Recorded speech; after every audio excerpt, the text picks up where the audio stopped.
Welcome to Season 2 of Business Trends with Mumtaz Essa. Today in studio, I have with me Ayesha Seedat, all the way from Dubai. Welcome, Ayesha, and thank you for coming. Thank you so much for having me, Mumtaz. Ayesha, I'm very interested in how you started with Krea. You are the founder of Kriya. I'd like to know where the inspiration came from and how did you begin? Krea started around 2017. It started because I had no money to pay my lawyer's bills for my divorce. I was 300,000 down. I needed to pay my lawyers for maintenance fight that I was doing. And in the last year or so leading up to that time, just before Krea started, when I was sitting in Iddat in 2016, I had a little bit of a following because of my makeup and all of that. So when I was in Iddat, I started just obviously, sort of doing stories, whatever I was cooking, whatever I was doing. Obviously, you're at home 4 months and 10 days. It's a really long time. So what do? You got to share somehow or the other. And that's how it started. And from there, it started just, girls were interested. Oh, but your cooking is so different. Oh, you're this. Oh, you're that, whatever.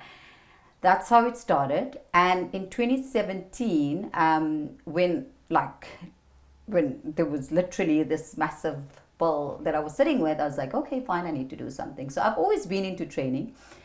I've always been into gym, and I used to train at Virgin in Melrose, and the team that was there, the personal trainers, all of that. So obviously I had developed a kind of a relationship with them, and they were like, look, Ayesha, we're always looking for guys. There's Muslim guys here. They want fresh meals. Why don't you start doing meals for them? But do fresh meals, this, and whatever. I said, okay, fine, let me start with that. And I started with that. And we did that for a good 3-4 months. And we were doing very, very, very well. So you were preparing the meals at fresh home? Meals at home, yes. Pre-packing? Yes, pre-packing. And then meals. sending it through to the gym? That's right. Not to the gym, but we had our, this thing of customers. The guys that wanted their meals, guys, girls, families. So we had, that's how it started. Up until it came to a point, something happened and we had to stop. And I was back at the drawing board. In that year, that was October 2017, if I'm not mistaken, or 2018, I can't remember, October 2018. The Ramadan Eid, I had done little gifts of spices for friends of mine, and I had sent them out as Eid gifts or whatever. So when we came to that point, and I had been wanting to do spices, my own range, for the longest time. But obviously, because the meal had taken up so much of my time, there was no time to actually sit down with that. So I kept on procrastinating. Up until it was now August, September, yeah, very clearly. And I said, now what am I going to do? And I remember picking up the phone and phoning Shamim and saying, Shamim, what am I going to do now? Like what? And she said to me, but why? Why are you concerned about something that's not in your control? And I said to her very clearly, I know I will pay December's bills because I have makeup clients, but how am I going to do November? And she said to me, but this is not in your control. And so I said, okay, fine. Sat down with my mom and I said, Mom, you know what? I've been wanting to do this. Let's do this. She said, fine, no problem. So we came up with 4 spices, 4 blends.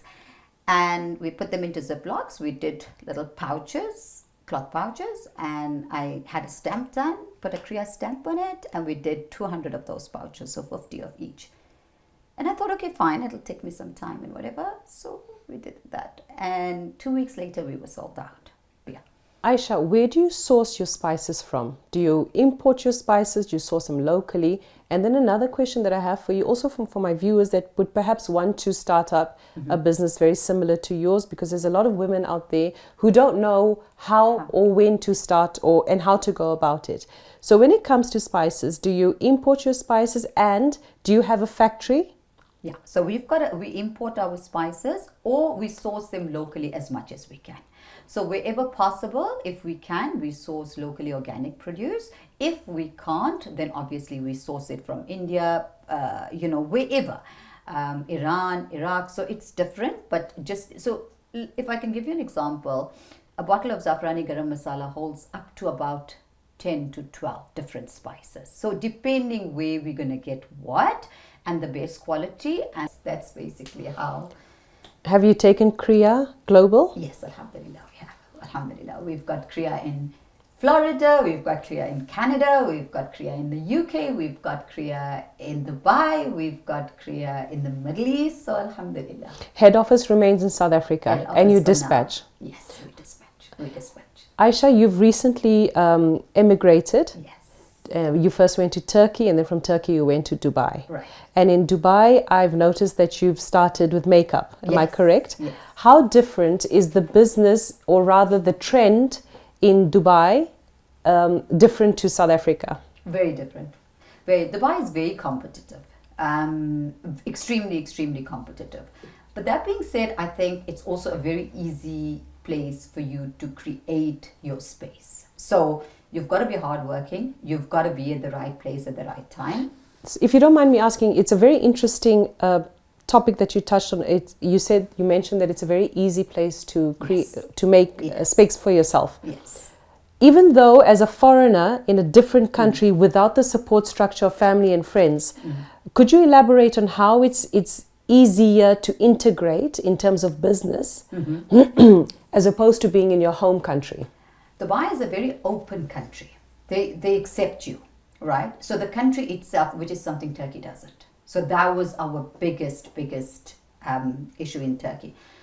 Dubai is open. It's a cosmopolitan country. So they open. You fit in. You find your people and you fit in. Now, that doesn't mean that it's going to be easy for you. It's not going to be easy. But if you're prepared to work hard and if you're prepared to be at the right place, to network, to be with people, to talk, all of those, it's easy for you to do it. So that's the first thing that I can say about Dubai. Alhamdulillah. Ayesha, in Dubai, a lot of people talk of the golden visa and the residence visa. What was it like for you together with your children? What was it like for you to apply for the visa? Was it easy? Could you run it by me a little bit? Yeah, How did you apply for the necessary documentation to stay in Dubai? Okay, so like I said to you, my brother, obviously he moved with us to Turkey, and like less than 4 months into it, he was like, so I'll give you people ask this, and this is what they're not sure about, and I've spoken about this in one of my lives, but let's talk about it here as well. So from the time we started the process of where we're going to immigrate to, the two options were always Dubai and Turkey. And initially we said, okay, we're going to do Dubai. So last year, Feb, we went to Dubai, me and Mum. My brother joined us from Turkey. We went around, we looked at the options, we weighed out the options, everything, whatever. And although prior to that, we were thinking of doing Turkey. And then it was 18th of December, it was my middle son's birthday. We were all sitting together and he said, no, I think I've changed my mind. We're going to do Dubai. And I still turned around to my mother and I said to her, your son changes his mind last minute and we must now. Like he has small children. I have big kids and I have school and I have this. And she was like, Ayesha, let's just go see. So we went, we seen, we came back. Perhaps one of the most important would be language barrier. Language because barrier? I find that to be my holding back. Whenever I go anywhere, the language is always a barrier. It's definitely was a very big thing, but it's almost like Allah showed us every step of the way, this is not where you're supposed to be. Yeah. In Dubai, do you have a studio that you work from? Are you working online? Are South African expats phoning you saying, Ayesha, come do my makeup? What is it like? Tell me a little bit about your business in Dubai. Okay, so in terms of Kriya, we in the process of doing our e-commerce site that's going to be a global site. So currently how we get our orders is via DMs or, through our listing channels, through our social media profiles. So that's how we send out orders. So, but we are in the process of setting up a e-commerce site, which is going to be open to international shipping, and so a South African site will remain the way it is, and our global site, we're going to have it launched inshallah in the next few weeks. Headed in Dubai? In Dubai, yeah. So the shipment will go out from Dubai, basically. So we will decide inshallah in time to come whether production gets done there or not, but for now it's South Africa, but it will eventually move over from there. In terms of makeup, it's funny. Yes, I have South African clients. Yes, I've done South African clients. But it is extremely this thing that Allah works in such mysterious ways that when I was in Turkey, it was my 40th two of my friends, the first one being Shamim and another one Tasneem, they flew to Turkey because it was my 40th. And we went to Cappadocia and they said, we're going to do a shoot. And I'm like, no, not in the mood. No, we're going to do a shoot. So, okay, fine, we did a shoot. And I did a shoot with this girl and obviously posted and whatever. And so every now and again, this girl would message me and she would say, you know, Ayesha, everybody in South Africa knows you. Every South African client I work with, they will say they know. Do you know Ayesha Seedat? So she's a Turkish girl, but she started off. So I used to laugh. And when I moved to Dubai, obviously it took me a month before I actually posted that I had actually moved to Dubai, because I didn't post it in real time. Like, I needed to settle down. I need to settle down and everything. So my very first video that a story that I did was a sunset, and I didn't post no country, no nothing. I just posted because we all lovers of sunset. And this girl messages me back and she's like, Habibi, are you in Dubai? And I said, recognize the sunset. I said, how? So she says, no, but that's my community. You're in my community. And I said, okay, wow. She had moved to Dubai a couple of months ago, and she had started doing exactly the same thing that she was doing in Turkey. So when we met and everything, and I told her, obviously, which is makeup. Makeup. She's doing photo shoots. No, she's a photographer, so she does photo shoots and that. And I said to her, and she's like, okay, well, come on board. And and that's why I said, had I not been to Turkey, had I not met her, everything falls into place. You just don't see the puzzle at that time. So yes, maybe I was lucky. Maybe there was someone's du'as. Maybe there's whatever. I look up to you, Ayesha. I admire you so much. I also know that you're having a makeup course in South Africa. Yes. Tell me a little bit about that. So it's my first masterclass. Hands-on or demonstration? Demonstration. And there's a reason why it's demonstration. So up until today, or up until now, I've only done one-on-one.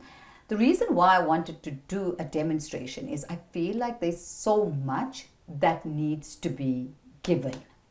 And it's very difficult to do that when it's hands-on, because you saying and then they're trying to replicate it, which becomes, so I want this to be an information overload. Like, I want them to take the information and package and practice exactly, and then practice it. So that's what it is. I don't think by any means I'm great at what I do. I learn. We all learn as we go along. But whatever. Fabulous makeup artist. So much. We try. I mean, and it's funny because when I started, in 2013, I used to look at other makeup artists. I'm like, man, I just wish I just had all my weekends booked out. I want to be booked out till next year in advance. I want to be.